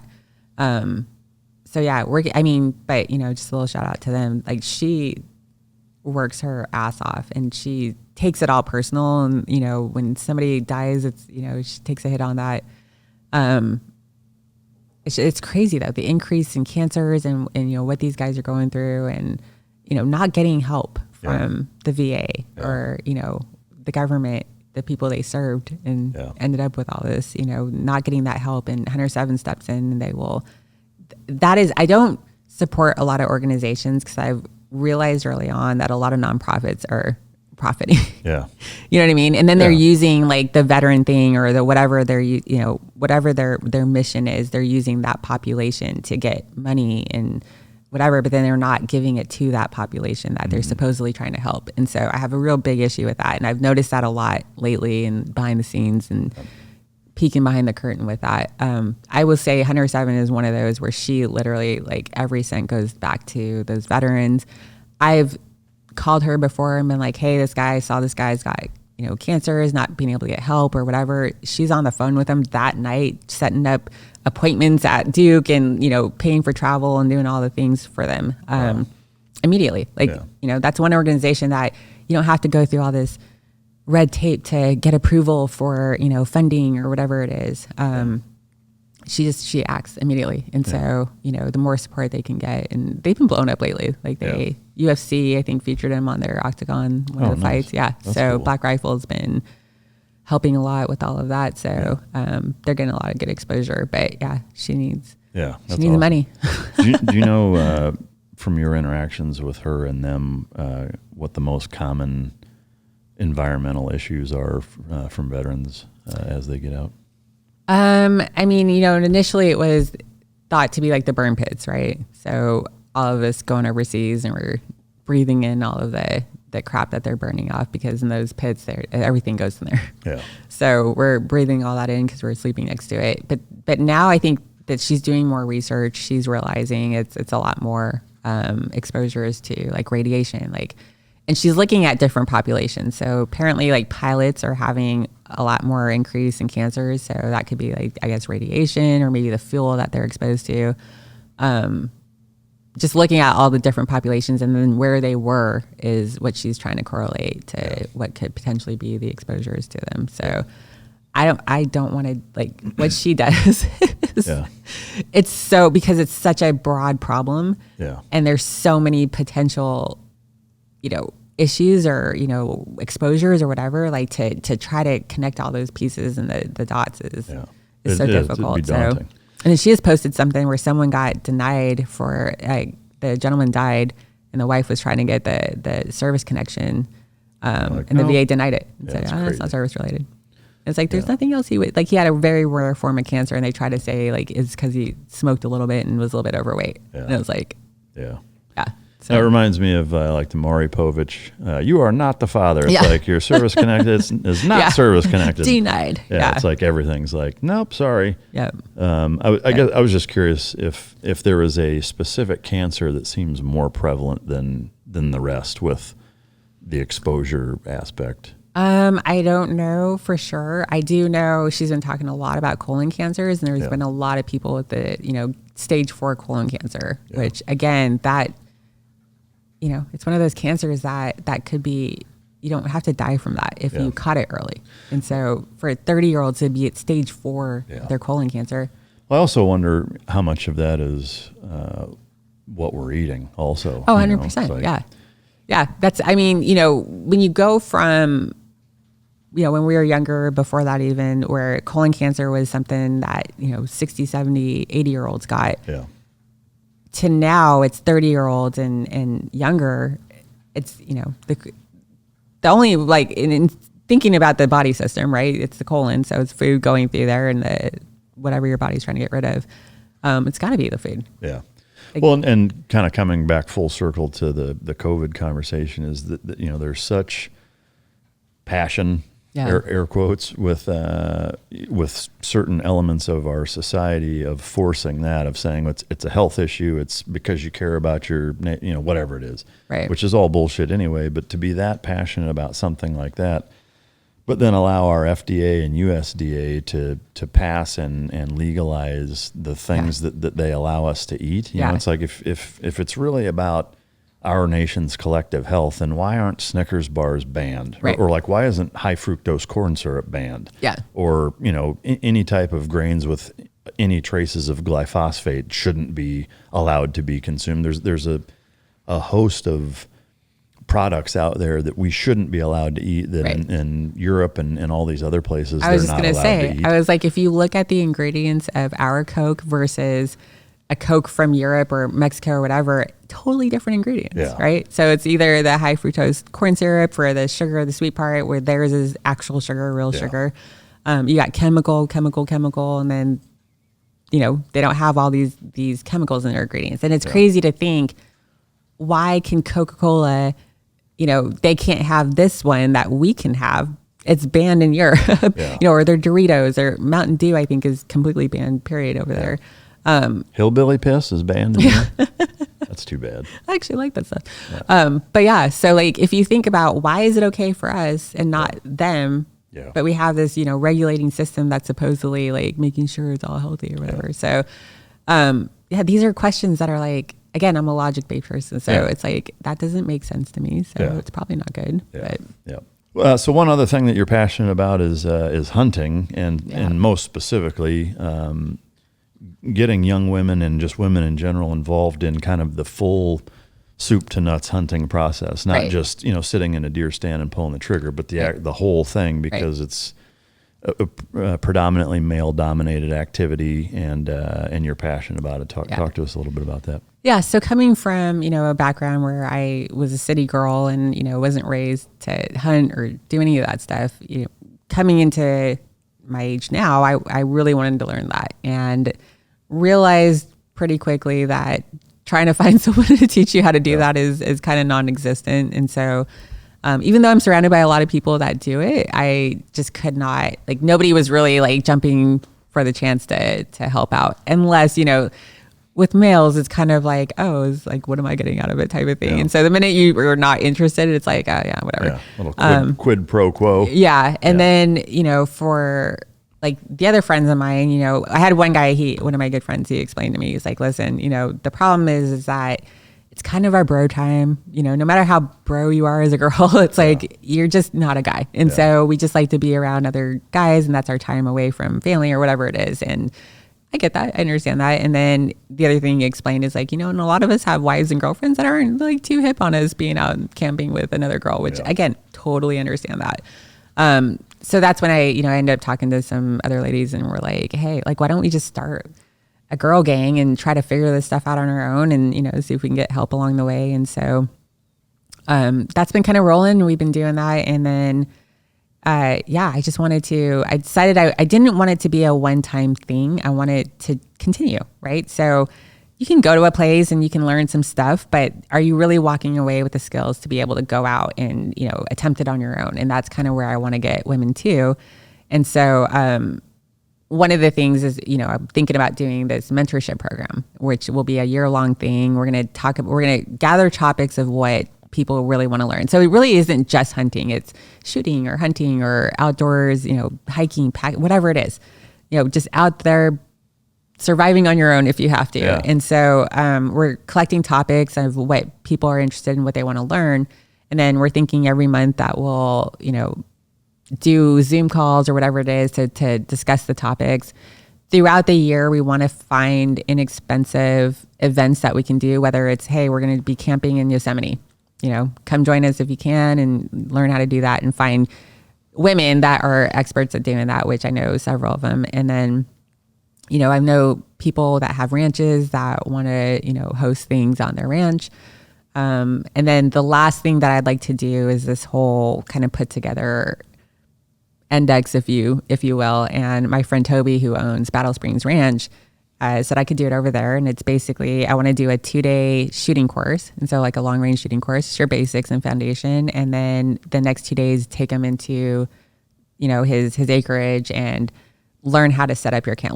Learn how to even identify where you want to set up your camp. So it's very basic. Like if you aren't from there, if you don't grow up doing that, it's totally foreign. It is, right? A lot of people who grew up doing it, it's like, just pitch your tent and like whatever. It's like, I don't know what I'm looking for. Like, where do I want to put my tent? Where is the shelter? Where is, whatever it is. So learning that, pitching your tent, starting fires, doing the whole bit if you're out there on your own. And then, we'll have mentors that will take them and they'll hunt for a doe. And once they get their doe, they're going to field dress it right there. They're going to cut it up, pack it out, and then, learn how to process it. So that's super cool. Yeah. And I want to keep, the biggest thing is I want to keep it affordable because, a lot of these, and there are a lot of women events, or there's a lot of women expeditions and all this other stuff that you can go on, but it's always thousands of dollars. And I'm like, nobody has $5,000 laying around to do one of these courses that, you do for 3 days and then they forget about you. Yeah. So I wanted something that was affordable to your everyday woman, the moms out there, the teachers and nurses, whatever, just your average woman that's not making a ton of money that can afford to do that and actually give you some skills that, where eventually you're going to feel comfortable doing this on your own or with another group of women, which we'll put together those things, we'll find hunting trips and we'll go together, 3 or 4 women. And, and one of the things is talking about like the tag systems. I mean, everything's so complicated. And I've noticed too that people really can't explain it. Like I'll ask people in certain states, like, how do you get tags or whatever? And it's like, oh, well, kind of this and that and whatever. And it's like, that made no sense to me. And I have no idea what you're talking about. So, or if you go to the, or go to the page and I'm like, I might as well be reading Russian. It's like, I don't understand any of this. And so learning all of that and then teaching people all of that too. So what I've found is if you have the most difficult, I think, group to teach, especially in this type, whether it's firearms or, all of this stuff that's more of the masculine end of things, is beginners and women, because we learn a different way. Mm-hmm. Beginners is very hard to teach because for people who are experts in it, because they oftentimes don't remember being a beginner. So, and especially males, and no offense, but you guys, I call it the 80-20% way of instruction, where you give 80% and then you keep 20%, not on purpose. Yeah. This is kind of how your brain works. And then it's like taking it for granted. And then the male learners will just like, oh no, they'll fill in that 20% on their own, right? And I think you guys are kind of good at doing that, just going with the flow and figuring it out. With beginners, you don't know how to teach the foundation because you don't remember what that foundation was. You just grew up with it. A lot of, especially in the hunting community, most of these people grew up with a gun in their hand. They grew up with their dads going out hunting. So they don't remember what it's like to not know all that information. Yeah. Then you get women, and we are very analytical. Like, you cannot skip over details with us. Yeah. I want to know every single detail for it because I need to conceptualize it to make sense. So if it's shooting or anything else, I got to know all of the steps for it to make sense in my head. I can't just shoot because you told me to pull the trigger and aim it at that target. Yeah. Like, why am I doing this? Yeah. What is happening here? What's happening in my scope, or what, you know what I mean? Yeah, you have to understand it. I got to understand all the details. That's just how we are, for us. And that's why I think men get annoyed with us. If you think about like relationships and couples, right? Women are always asking you questions. I'm like, it's not because they want to nag you. It's because you are not giving them the information they need. Yeah, so, like guys are not even just okay with, I'd say they're happier with knowing the bare minimum of what's required to know to accomplish something. Yes. Like they don't give a shit. Yeah. Any of it. It's like, I just tell me what I need to know and that's it. Yeah. And you'll figure it out on the way. Keep it simpler that way. Yeah. And women, we're just not like that. We are our brains we don't learn that way. Yeah. And so, finding instructors for certain things like this, that understand those concepts is, it's, oftentimes it needs to be another woman that does it. So I feel like, obviously I'm no expert in hunting or the outdoors or anything, but I've just recently learned a lot of this stuff. So one, knowing what it's like to be a beginner, and then two, knowing how the female brain works. You know, people like me and like, you know, I have women that are very well versed in all of this that are going to help out and That's cool. contribute. And I have male friends that are very, you know, like, you know, and I don't like, it's fine to have them, you know, obviously on the periphery and helping out and, you know, doing that type of thing. So, but no, so that's the concept I'm trying to. Does it have a name yet? No. Still working on it. But is the goal to turn it into a nonprofit that, or just a group? I struggle with that because I don't like things getting too commercialized. I think once companies start getting involved, you start losing the genuine part of it. Right. And then a lot of the companies want their piece in it. Right. Or they start dictating how things should be run. And I don't want that. So I don't know. I don't know how it's going to look. I really just want to do things that don't require a lot of money. So, you know, if it's, again, just going out, let's pick a spot and go camping and hang out together. You know, get a few women that are well-versed in that, and they'll teach us that, you know, learn along the way. And like, this will be an ongoing thing that we're going to do and try to put together things. Yeah. Well, so you've got Boy Scouts, you've got Girl Scouts. You guys could be the Women Scouts. Right, Women Scouts. There you go. And so if I temporarily identify as a female, can I get in on the camping trip? It's so funny on my post. When I posted about it, there were females that were like, "Why identify as a female?" Like, tough shit. I identify as a unicorn. Fuck off. Which is interesting too, because there were a few guys that are like, "Hey, like I'm kind of a beginner too, and I'd like to. Is there anything for guys?" You know, which, you know, eventually like that could potentially be, you know, a thing. So that'd be cool. One of the archery shop that I go to in San Diego, which the bow shop, I'm wearing their shirt. Oh, nice. The bow shop. So if you guys have anything archery, this is the place to go. These guys are the most knowledgeable people I've ever. I had a terrible time with my bow and trying to figure out the sights and everything. And they, Ernest at the bow shop, he got me dialed in. Sweet. Awesome. But yeah, so I had been talking to him about that and like what I wanted to do, and they're totally supportive, and, you know, eventually maybe have something that's geared towards men as well, you know, on their side. So, but yeah, I've been trying to collaborate with them and put stuff together. So.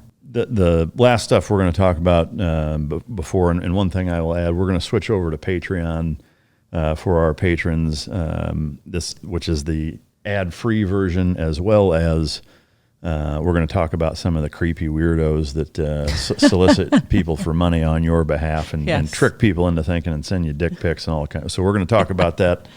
More X-rated stuff on the Patreon page. So switch over to that. It's non-ads or ad-free and bonus footage. But before we get into that, anything else that you want to mention and talk about before we wrap up?